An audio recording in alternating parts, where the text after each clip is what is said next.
Welcome to Module 5. You might notice that I've taken my tie off and I'm down by the beach. That's because this module is all about retirement. I want to start this module in an unusual way, not with a number, not with a calculator, not with an account.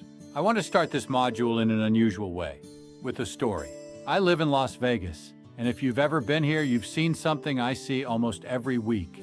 Rows and rows of senior citizens, men and women in their late 60s, 70s, even their 80s, sitting on stools attached to slot machines for hours, sometimes from open to close. I'm not judging them. I don't know their stories. Some of them are there for fun, on vacation, having a great time. But many of them are there because they don't know what else to do with their time. They worked hard their entire lives. They saved, they retired. And then they got there and discovered that retirement is not the magical destination they had imagined. It's just a day with nothing in it, and another day after that, and another. So they fill the time. They drift toward whatever's bright and loud and easy. And one of the saddest things I see in this city is people who spent 40 years working for retirement, only to find that they prepared for the money and forgot to prepare for the life. I do not want that to be you. And if part of you is anxious about retirement right now, please know that's completely normal. Most people have never been taught how to think clearly about this stage of life. Here's something most retirement courses won't tell you. Retirement is not only a math problem, it is an emotional and identity transition. For decades, your life revolves around schedules, deadlines, colleagues, achievement, and being needed. Then one Monday morning, all of that disappears. Some people thrive, others quietly drift, and drifting rarely creates fulfillment.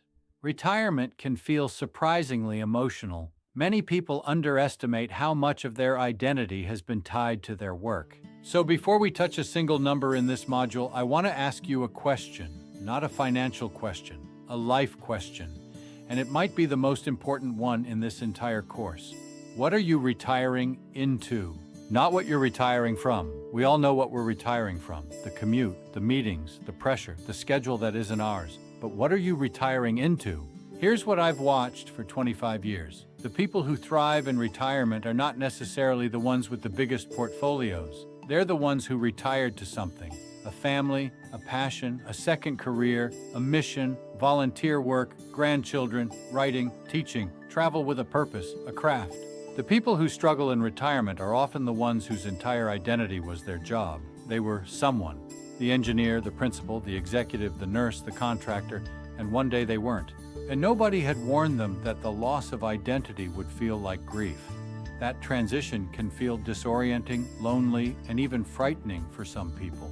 If you've spent decades being needed by patients, students, customers, colleagues, and then suddenly nobody needs you, that's not freedom, that's a vacuum.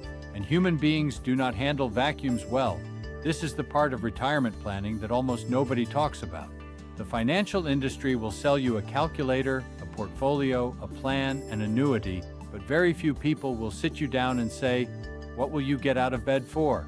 So I'm asking you now, take this seriously, pull out the vision you wrote in Module 1. Look at it again with retirement specifically in mind. Who are you in retirement? What does a Tuesday in your retirement actually look like? Who are you with? What are you doing? What are you contributing? Who is depending on you in a healthy, meaningful way? If you can answer those questions clearly, the rest of this module, the numbers, the accounts, the percentages, the withdrawal rates, becomes very different. It becomes the math behind a real life, not the math of an arbitrary finish line. We aren't just retiring from a job, we're retiring to a life of significance. Build the life first. The money is in service to the life, never the other way around. And here's the encouragement I want to leave you with at the start. You do not need to have all the answers today. Retirement planning is not about figuring out the next 30 years perfectly. It's about beginning to move thoughtfully toward a future you'll be grateful you prepared for. Many of the people I've worked with discovered what they were retiring to gradually, through a hobby that became a passion, a volunteer commitment that became a calling, a grandchild that became a daily joy. Just don't postpone the question until the day you stop working. Start asking it now. In the next lesson, we'll begin the financial side, how much money you actually need to fund the life you just imagined. But I needed you to start here, thinking about your vision for your retirement, because money without meaning is just slot machines with extra steps. You deserve more than simply existing through retirement. You deserve purpose, peace, connection, and a life that still feels meaningful. Let's begin. Download your fillable retirement plan workbook. Review the instructions on page 2, then answer the 6 questions on pages 3 and 4. I'll meet you back here for lesson 2.